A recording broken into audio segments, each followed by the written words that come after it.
Yeah.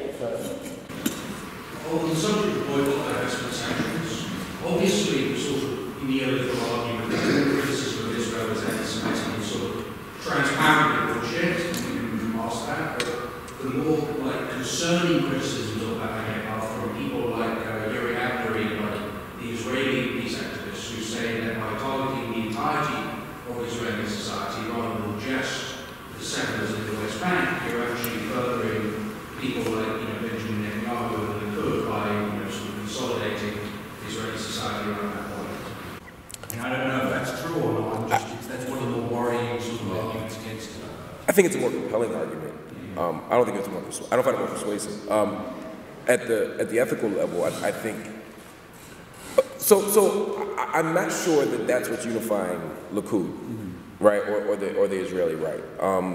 There have been a lot of articles written, some preliminary studies being done around those issues, and that doesn't seem to be part of the conversation. And it's ironic, right, because the Israeli right would argue BDS has had no effect at all. It's just a drop in the bucket, and it's so infinitesimal in its impact that it couldn't possibly be influencing internal Israeli politics. So it's sort of interesting to even hear people say that this could be part of the organization of Likud. I think a far more accurate assessment of what's happening inside of Israeli politics is the kind of extreme right-wing conservatism around religious practice, around the relationship between religion and state that is in many ways dividing folk and causing folk to have powerful conversations about things like how they observe the Sabbath or I mean, there's a really interesting Times piece actually about 3 weeks ago that laid out some of these arguments.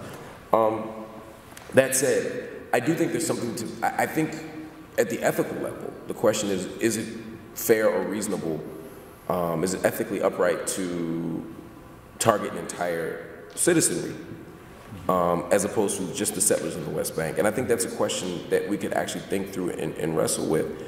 I think some of the challenges of that are, one, it's not just settlers in the West Bank who are complicit in the occupation of Palestine. Whether it's the voting patterns, I mean, we've gone down a list of ways that people are complicit.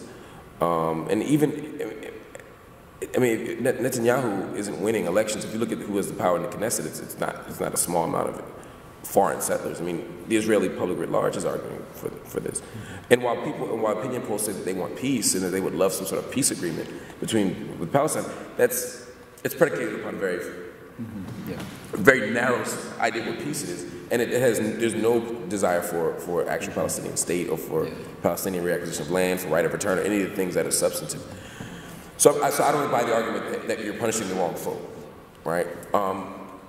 Again, I would return to the South Africa argument and say, were there good Afrikaners? Were there people in the, I mean, perhaps, potentially there are people who had the right politics but weren't engaged. I think this is an opportunity to mobilize the moderates within a space to challenge the government to do better, to challenge the government to shift policy.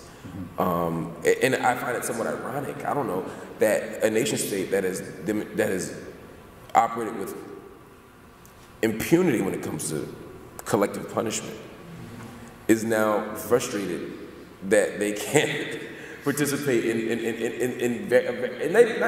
not even we're not talking about basic human rights here. We're talking about the ability to attend an academic conference or the ability to have Talib Kweli come and perform and you know what I'm saying in Tel Aviv. I mean, it's just fascinating to see the irony. I know that could be a logical fallacy and focus on that, but the other stuff is the important stuff. I just want to point out that I find that ironic too. Yeah, I mean, this is echoing, I think, what you said, was we're not just against the settlers, right? And we're not just for peace, right? The point is not peace. The point is peace with justice. The point is the total recalibration and rebuilding of some kind of different kind of society there, right? And on this point, this really interesting point about mobilizing moderates, I think what's missed, and this is an aspect of liberalism globally, is that what's missed is that you don't always mobilize moderates by appealing to how they already feel. Right. They're often mobilized by feeling guilty or by feeling like complicit in what it is that they are doing, right? My late comrade Joel Olson, he was a great political philosopher. He wrote about fanaticism, but his case was always the abolitionists in the United States. He said they didn't appeal to the center, right? The center being between slavery and the opposite, right? You don't look for a consensus around something that's between slavery and not slavery. You engage in a radical politics that draws lines, that redraws lines, and that pulls those moderates by forcing them to one side or the other. And I think that's a politics that people misunderstand, and it's got to do with this question: what is it that you do with the moderates, right? And you don't just appeal to them, right? You make it impossible for them to have any other kind of politics. And you don't frame them as people who are just in the middle, passively observing history, but that their moderate position and their passivity is in and of itself a form of complicity. That's the point. And every bottle of water they buy that's from a company that supports the occupation is complicity. Every time they vote for a politician who supports settlement expansion, who votes for settlement expansion, who continues to double down on the imbalance of the juridical imbalance between Palestinians in the West Bank and those inside of 48, or between Israeli citizens of Palestine, Jewish citizens of Palestine, excuse me, and Palestinian citizens of Israel, which I don't like to use as a language, but my point is, when you look at the differential sentencing, differential access to housing, education, healthcare, moderates are voting for these policies, right? I mean, for every joint, like the Joint List Party in the Knesset is a very small, radical party driven by Ayman Auda. It's a minuscule party, right? The Likud Party, the Workers' Party. These are parties that are dominating the Israeli power structure, and they're dominating them even under the banner of being moderate. So, to your point, I think we have to not only drag moderates to a side, we have to point out, put the spotlight on the fact that there's really no such position at a certain level, right? It's like it's not moderate. There's no in between. Yeah. How are you moderate on slavery? You're an abolitionist, so you're involved. Right.